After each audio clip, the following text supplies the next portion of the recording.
Assalamualaikum warahmatullahi wabarakatuh. Halo semua mahasiswa mata kuliah riset keuangan. Di video kali ini, saya akan membahas materi tentang struktur data keuangan.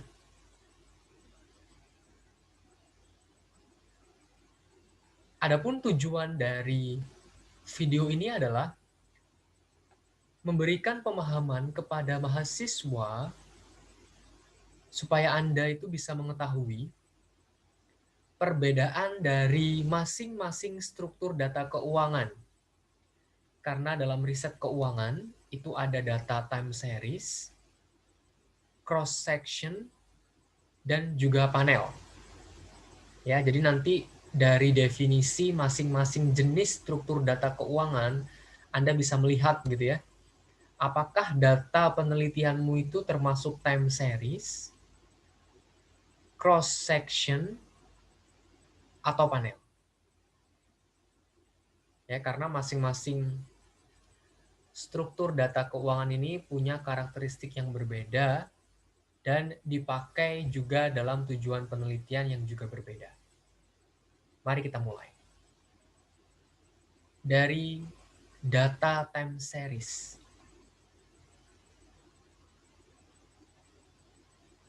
Yang dimaksud dengan data time series itu adalah data satu perusahaan dengan rentang waktu tertentu.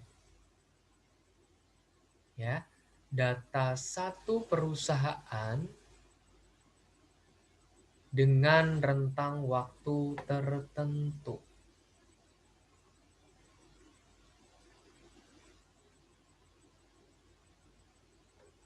Jadi ada satu data perusahaan pada beberapa periode ya, misalkan 2015 sampai 2019 misalkan. Cek kalimat berikutnya. Beberapa variabel pada satu perusahaan dengan rentang waktu tertentu itu juga bisa dikatakan sebagai data time series. Ya. Jadi data beberapa variabel pada satu perusahaan dengan rentang waktu tertentu itu juga bisa dikatakan sebagai data time series ya. Nanti kita waktu saya nanti masuk ke Excel akan kelihatan ya. Bentuk data time series itu strukturnya seperti apa. Nanti kita akan lihat. Di dalam model ekonometrika yang menggunakan beberapa variabel, data time series yang digunakan harus mempunyai frekuensi yang sama. Ya, jadi saya ulang bahwa data time series untuk beberapa variabel itu harus punya frekuensi yang sama. Misal, apakah data itu detikan atau apakah data itu menitan per menit gitu ya. Apakah datanya per hari? Apakah datanya per minggu? Apakah datanya bulanan? Atau misalkan apakah datanya triwulanan? Atau apakah datanya semesteran? Atau data tahunan? Jadi jika data time series punya beberapa variabel, maka frekuensi datanya wajib sama. Sehingga pada saat melakukan analisis itu akan mudah. Karena harus serumpun ya datanya, harus sejenis. Jadi kalau datanya harian, semua harian. Untuk beberapa variabel yang ada pada data time series. Kita lanjut ke jenis struktur data yang kedua. Data cross-section. Yang dimaksud dengan data cross-section itu adalah data beberapa perusahaan pada satu titik waktu. Nah, ya. Jadi ini beberapa perusahaan, tapi yang diteliti pada satu periode saja. Yang diteliti hanya pada satu titik waktu saja. Ya, misalkan Anda ingin meneliti perusahaan yang melakukan IPO tahun 2018 misalkan ya. Apapun itu variabel Anda, tapi Anda fokus pada satu titik, yaitu pada tahun 2018. Walaupun perusahaan yang Anda teliti seluruh saham yang terdaftar di Bursa Efek Indonesia misalkan ya pada tahun 2018. Itu namanya data cross section. Ya, data beberapa perusahaan pada satu titik waktu.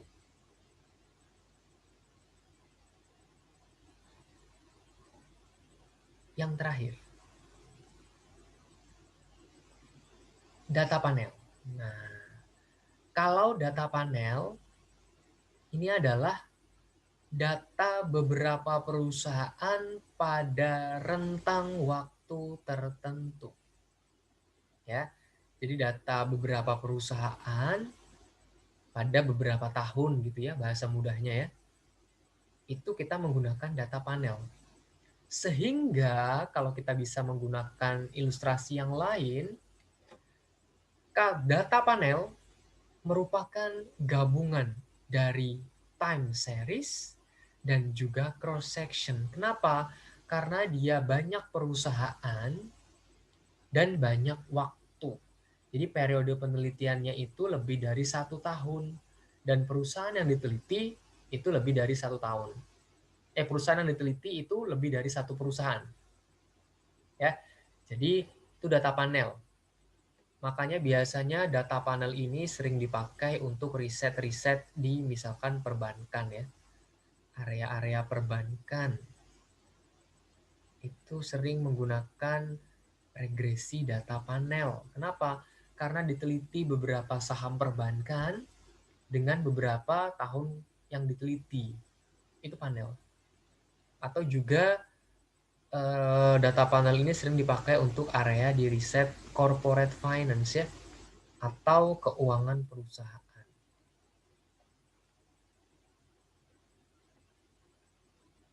Jadi meneliti beberapa perusahaan dengan periode penelitiannya rentang waktunya tertentu.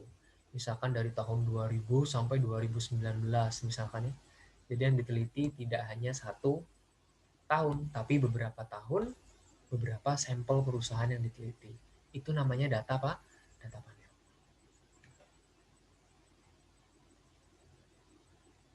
Untuk lebih jelasnya, akan saya bawa Anda ke Excel yang sudah saya bikin ya. Supaya kelihatan nanti beda antara data time series, data cross section, dan juga data panel.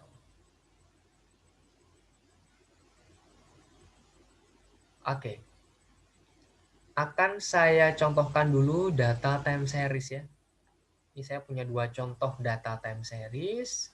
Saya juga punya contoh 2 data cross section dan 1 contoh data panel.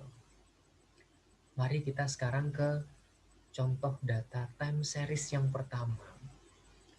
Tadi dikatakan bahwa data dari satu perusahaan pada beberapa periode waktu.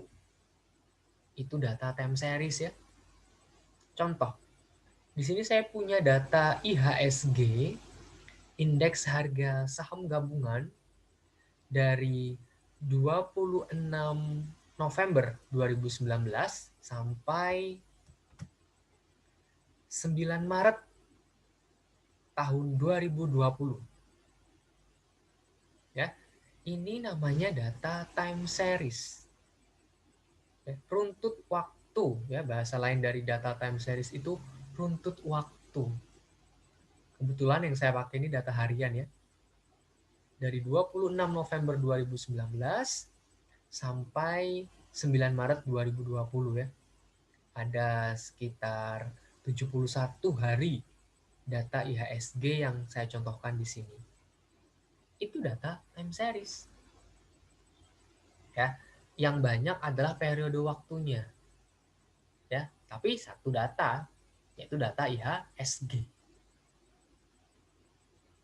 Nah, biasanya contoh yang pertama ini sering dipakai untuk meramalkan data ya. Jadi biasanya fungsi data time series itu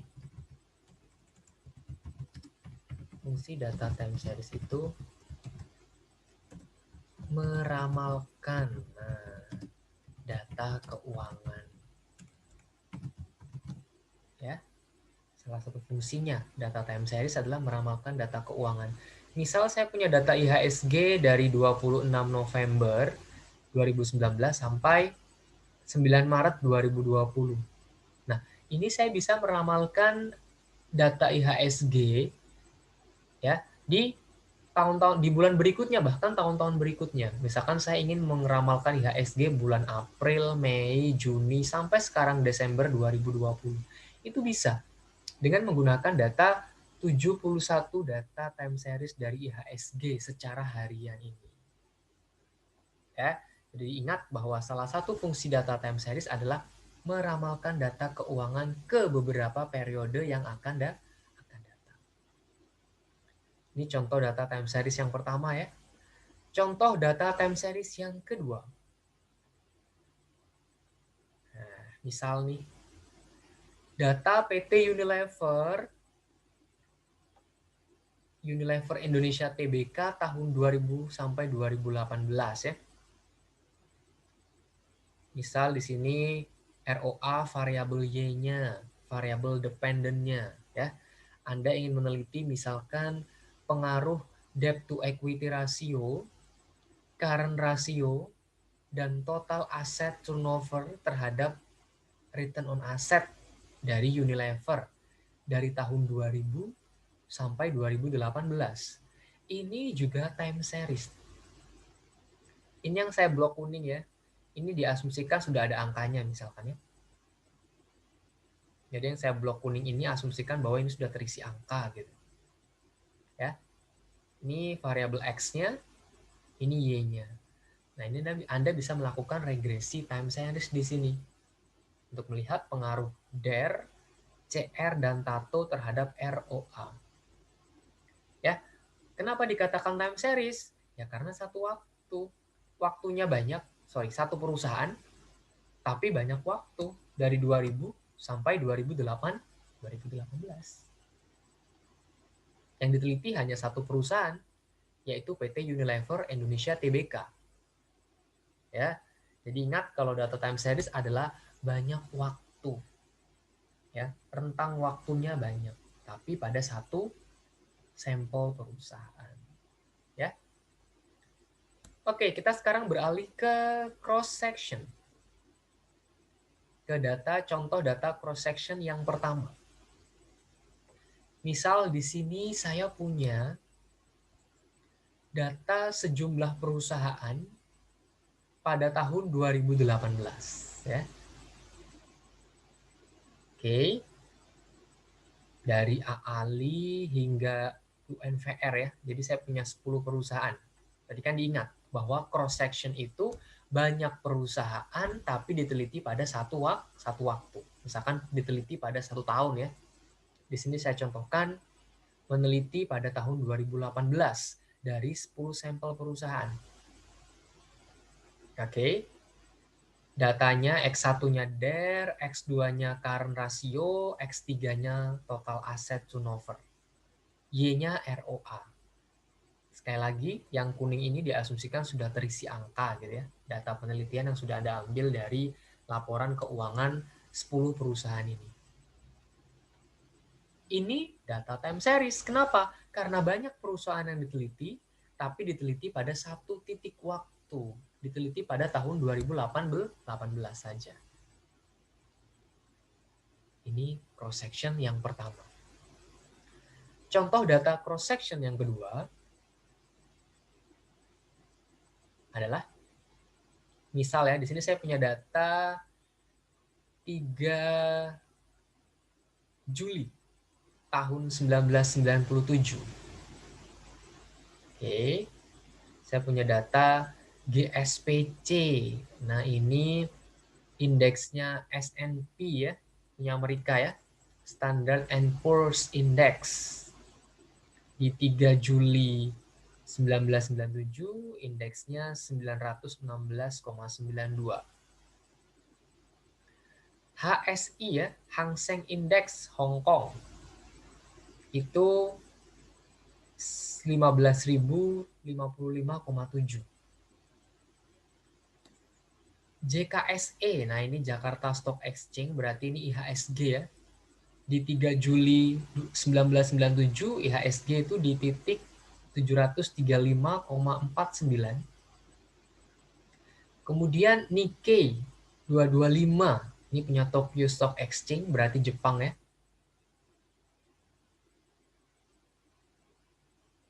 Sekian misalkan angkanya. Kemudian STI, Singapura, punya Singapura nih ya. Straits Times Index, punya Singapura nih. 1962,4. Ya, ini dimisalkan datanya ini semua ada. Pada 3 Juli 1997. Nah, ini juga data cross section. Kenapa? Ada beberapa indeks yang kita kumpulkan pada satu titik waktu, yaitu 3 Juli 1997. Ini namanya adalah data cross section juga. Karena banyak indeks yang diambil pada satu titik waktu. Itu namanya data cross section juga. Yang terakhir, data panel yang tadi saya bilang bahwa ini yang sering dipakai untuk riset-riset di perbankan ataupun keuangan perusahaan ya. Misal di sini saya punya data 19 perusahaan BUMN pada tahun 2014 sampai 2018 ya. Jadi ada 19 perusahaan ya. Dikali 5 berarti ada 95 observasi nih sebenarnya. Itu data panel ya. Banyak perusahaan, firm, banyak tahun, year. Itu namanya data panel. Nah, cara membuat struktur datanya seperti ini teman-teman ya. Firm dulu bisa kode sahamnya. Misalkan enough di sini ya. Boleh Anda kode 11111 itu nggak masalah. Oke, kemudian tahun. Karena di sini diteliti 2014 hingga 2018 ya, berarti 5 tahun ya. Oke. Nah, penelitian ini meneliti pengaruh kepemilikan institusional, ins di sini ya, kepemilikan institusional, kepemilikan manajerial, man ini kepemilikan manajerial. Kemudian ukuran komisaris independen, IND ini ya, ukuran komisaris independen terhadap return on asset ya, terhadap profitabilitas nih dari 19 perusahaan BUMN selama 5 tahun. Bentuk datanya seperti ini ya. Jadi kalau Anda untuk kebutuhan skripsi meneliti beberapa perusahaan dengan beberapa waktu, ya berarti struktur datanya seperti ini, data panel seperti ini. Ini ya, saya contohkan ya.